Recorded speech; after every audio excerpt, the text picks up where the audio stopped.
Halo semuanya, saya Ahmad Jailani Hidayatullah dari program studi pendidikan luar sekolah. Saya sedang melaksanakan pengenalan program persekolahan atau PLP di PKBM Hidayah Kota Probolinggo. Kali ini kita akan belajar mata pelajaran program kejar paket C, yaitu Matematika Modul 6 untuk tingkat 5 atau setara dengan kelas 11. Materi kali ini yang akan kita pelajari adalah mengenai converse, inverse, dan kontraposisi. Converse, inverse, dan kontraposisi adalah bagian materi dari logika matematika. Sekarang kita akan mempelajari apa itu converse. Converse, jika diketahui P implikasi Q, maka jika yang dicari converse-nya P implikasi Q akan mengalami perubahan posisi, di mana P akan ditukar pada posisi Q dan Q akan ditukar pada posisi P, sehingga hasilnya adalah Q implikasi P. Sekarang kita akan mengerjakan contoh soal mengenai converse. Contoh soal nomor 1. Jika Amir lapar, maka Amir makan. Jika yang dicari converse-nya, maka langkah pertama kita harus menentukan mana yang menjadi P dan mana yang menjadi Q. Dalam soal ini, jika Amir lapar ialah P, maka Amir makan adalah Q. Berarti P implikasi Q, jika Amir lapar, maka Amir makan. Selanjutnya, barulah tukar posisi P menjadi Q dan Q menjadi P, maka Q implikasi P. Dan jawabannya adalah jika Amir makan, maka Amir lapar. Sekarang, coba kita kerjakan contoh soal yang nomor 2. Q implikasi P. Maka, langkah pertama kita harus menentukan mana yang P dan mana yang Q. Dalam soal ini, Q adalah P dan P adalah Q. Selanjutnya, tukarkan posisi P menjadi Q dan posisi Q menjadi P. Maka P implikasi Q sama dengan Q implikasi P.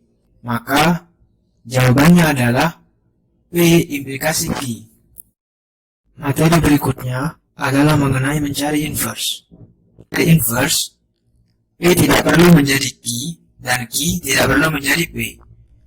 Cukup menambahkan tanda negasi pada P dan pada Q.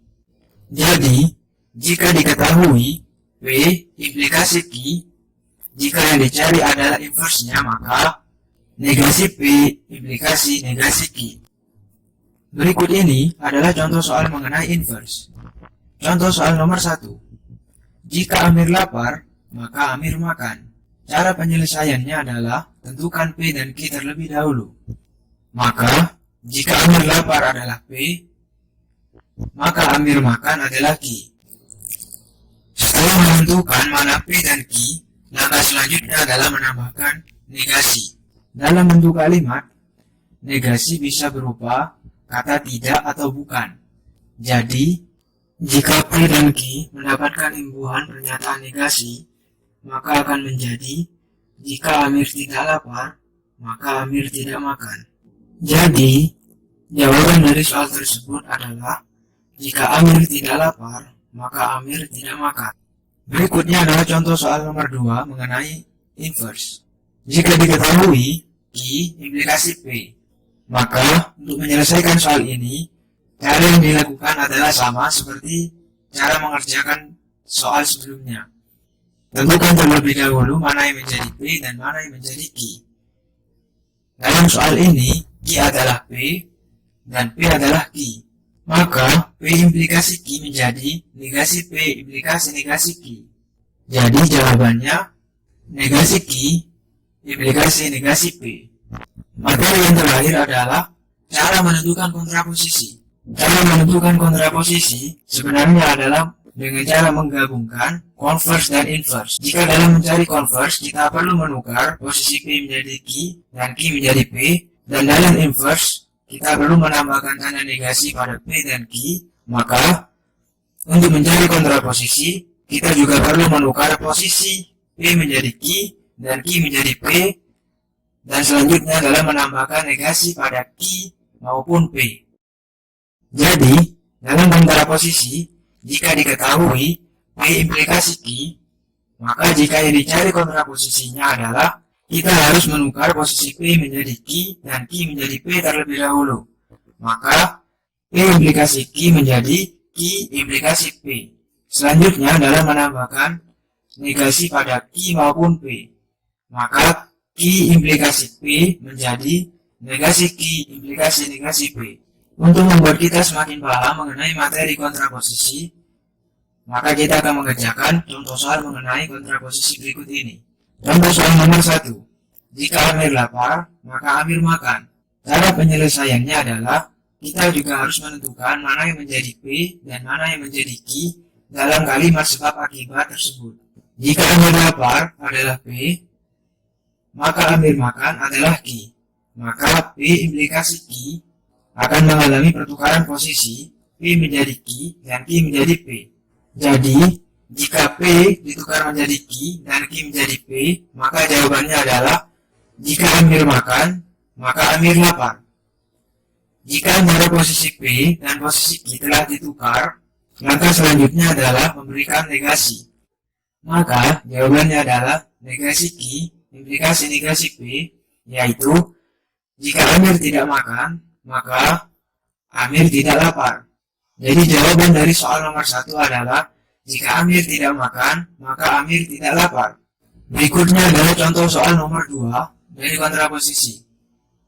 Jika diketahui Q implikasi P, maka kita harus menentukan mana yang menjadi P dan mana yang menjadi Q. P-nya adalah Q dan yang menjadi Q adalah P.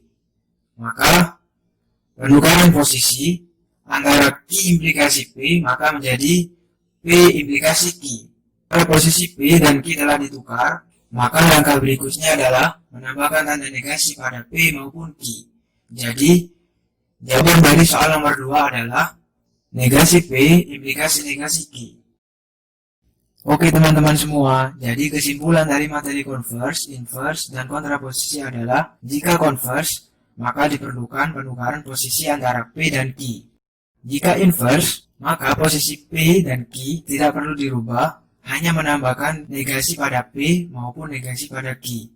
Sedangkan kontraposisi antara P implikasi Q memerlukan kombinasi cara menyelesaikan converse dan inverse, yakni posisi P perlu ditukar menjadi Q dan posisi Q perlu ditukar menjadi P.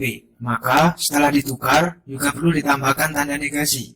Jadi dalam menentukan kontraposisi, negasi Q implikasi negasi P. Oke teman-teman semua, materi hari ini sudah selesai mengenai converse, inverse, dan kontraposisi. Semoga bermanfaat dan terima kasih.